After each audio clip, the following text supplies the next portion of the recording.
Hello everyone, so today in this tutorial I'm going to be showing you how to set up Photon VR or Photon Fusion VR or Photon Fusion 2 VR for your VR game. So to get started with this, you're going to want to go to your browser, any browser. You're going to want to create a new tab or whatever, and then you want to search up Unity Asset Store. You're going to want to go to Unity Asset Store, sign in, and then search up Photon Pun or Photon Voice 2. You're going to want to go to the first one or whatever is called Photon Voice 2. Click on it. Again, make sure you signed in and then go open in Unity or download and then open in Unity. Now, you're going to want to go ahead and import to your project. And while that's importing, or just wait a minute.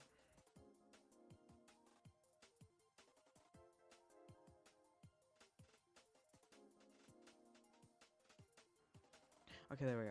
So you're going to want to press import. And then let that import and do all of that.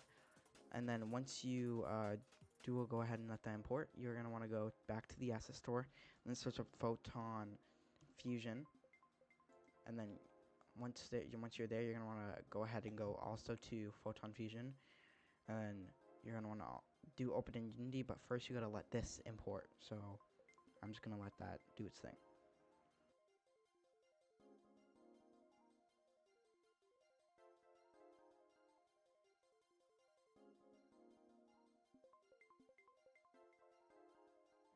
Okay, now that it is done importing, you're going to want to go ahead and go back to your browser, go to the Fusion, download it, and then go open in Unity and import it to project, then let it import.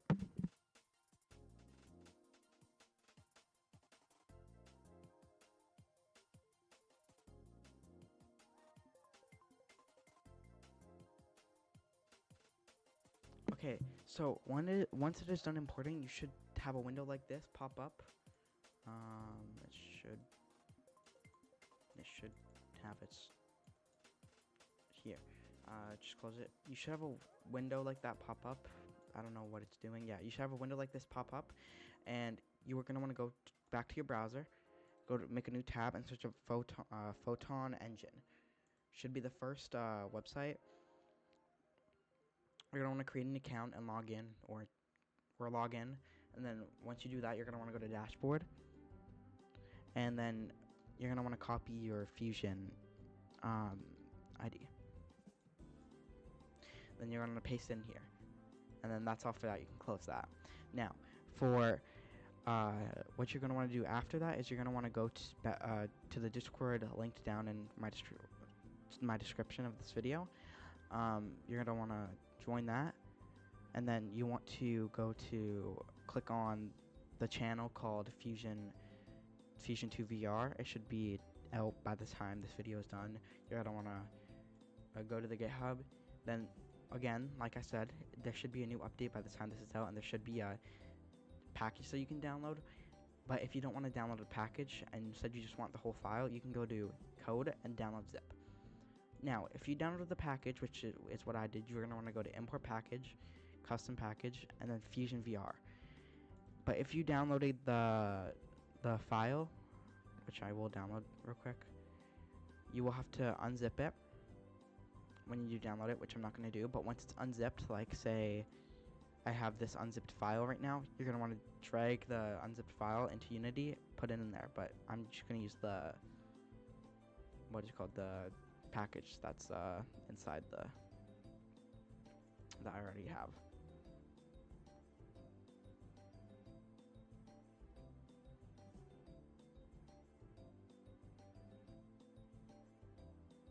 Now, once it's imported, you're going to want to go inside the folder, go to prefabs, internal, and then drag in the Fusion VR Manager to scene. Once you do, you're going to want to go back to your whatever Photon Engine, copy your Fusion ID again, go back to your Unity, wait for this to load real quick.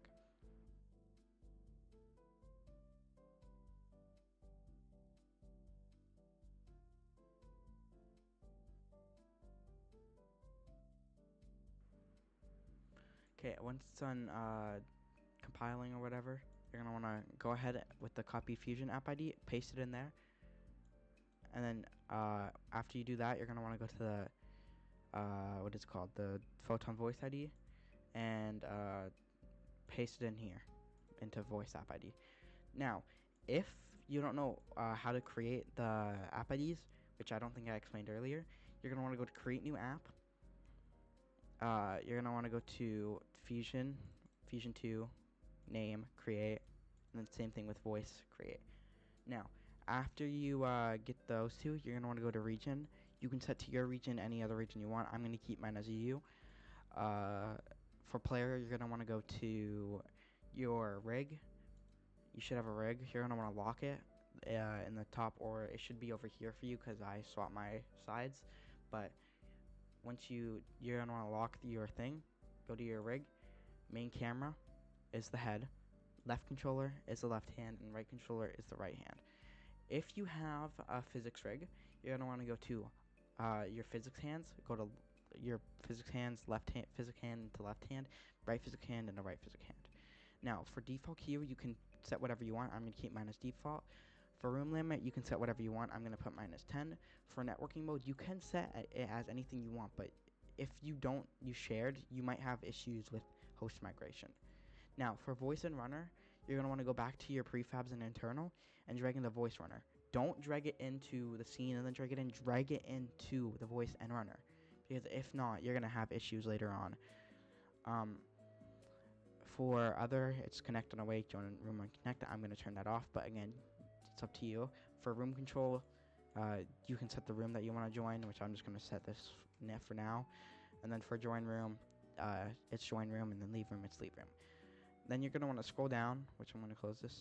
Oh yeah, one thing I forgot to explain actually is after you're done editing your app ID, always hide it until and then show it only when you need to edit something, because if you accidentally leak it can cause issues.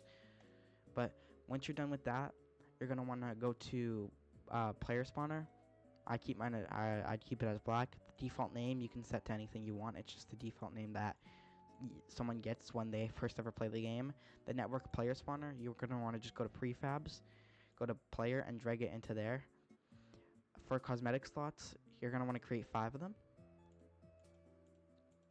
And then you're going to want to set head as the first one, face as the second one, body as the third one, left hand as the fourth one, left hand as the fourth one, and then right hand as the fifth one. Now, once you do that, you may think you're done and the servers will work, which yes, they will. But you want to make it so that networked objects can actually work, because it is different than Fusion, not Fusion, it is different than Pun.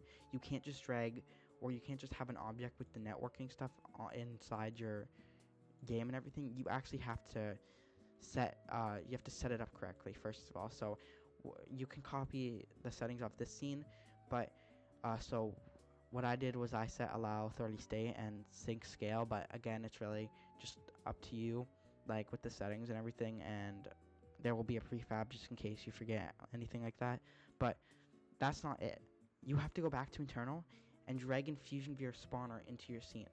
Now, what you will have to do once you drag that in is go to the FusionVR spawner, and you will have every prefab, every networked object with like the networking. You have to make it a prefab and delete it, and then put it into not the prefab. Delete the object from the scene and then put it into object to spawn. Otherwise, then nothing. Otherwise, then your networked objects won't be worked. Because again, like I said, it is different than Pun.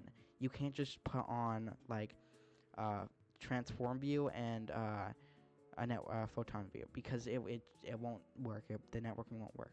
Now, for spawn position, if you want it to spawn at a certain position other than 000, you want to set that. I'm going to set mine as 111. If you want it to spawn in do not destroy and load, you check this. I'm just going to keep that checked. If you want it to spawn under something like as a child, or you want it to have a parent, then you drag in the parent from the scene here.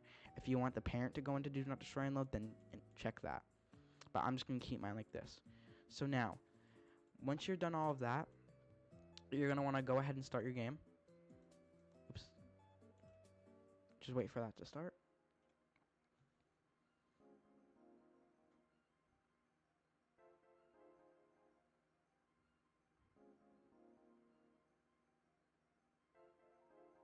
Now, once I started it, so I have to go to my FusionVR manager and of course join the code, which I'm just going to put in a random code, wait for that to join. Now, you see it, now that it's in, you see how this spawned when I joined the code, because this is how it spawns and this is how it works. So, like, this is how it's going to be networked. Now, you may be thinking for each player it will spawn double, but I already tested that. No, it does not. It will spawn it for the host, and anyone else who spawns, it will only the object the host has. It will just sync up to what the host object is instead of spawning to. Now, if you have any issues with the spawning, just contact me rather in the XR development server, which I will link in the bio too, or the Monkey Hub server, because I will be in both. You have permission to ping me. I am the owner, but you have permission to ping me and help, because I'm one of the only people who actually know how to use Fusion out of all the staff. And if you need to, and if you experience like any like script issues with like all of that, then just again let me know. That should be all. If I missed anything, I'll probably make a new tutorial or re-upload it. But for now, all I know is that this is all that's needed. Or before last thing, if you want to set up a player model, you have to do it in the player for it to be networked and everything. That's just what I wanted to input last. I may make a tutorial on how to set it up. It's basically just like Pun, so if you've ever used Pun before, you should know. But yeah, that's all. Have a great day. Hope this works for y'all.